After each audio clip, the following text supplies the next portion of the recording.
ఇలా కేంద్ర రాష్ట్ర ప్రభుత్వాలు, అటు బీజేపీ ప్రభుత్వం ఇటు కాంగ్రెస్ ప్రభుత్వం, రెండు ప్రభుత్వాలు కలిసి రైతుల జీవితాలతో చెలగాటమాడుతూ ఉన్నాయి ఈరోజు. ఇప్పుడు నిన్న కొత్త సర్కులర్ ఇచ్చిండ్రు, నిన్ననే ఎకరాకు 2 యూరియా బస్తాలే ఇస్తారట. ఆ 2 కూడా ఇప్పుడు ఒకటట, నెలకొకటట.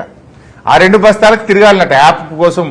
నిన్న మా ఎంపీపీ శ్రీకాంత్ రెడ్డి చెప్తుండు, ఆయనకు యూరియా బుక్ చేసుకోవాలంటే యాప్ మీద వాళ్ళ బాపో దిక్కు, అమ్మో దిక్కు, కొడుకో దిక్కు, ఆయనో దిక్కు, నలుగురు 4 ఫోన్లు పట్టుకొని 3 గంటలు కొట్టంగా 2 బస్తాలు దొరికినాయట. 2 బస్తాల యూరియాకి ఇంట్లో 4 ఫోన్లు పట్టుకొని కొట్టంగా దలుతుంది, లాటరీ తగిలినట్టు. అది 2 బస్తాలు. అంటే ఇవాళ ఎకరాకు 2 బస్తాలే యూరియా ఇస్తామంటే ఏంది? కేంద్ర రాష్ట్ర ప్రభుత్వాలు రైతులంటే ఎందుకు ఇంత చిన్న చూపు? ఇవాళ ఇంతమంది ఎంపీలను గెలిపించి రాష్ట్రంలో అధికారంలోకి ఇస్తే మీరు యూరియా ఇచ్చే తెలివి కూడా లేదా మీకు?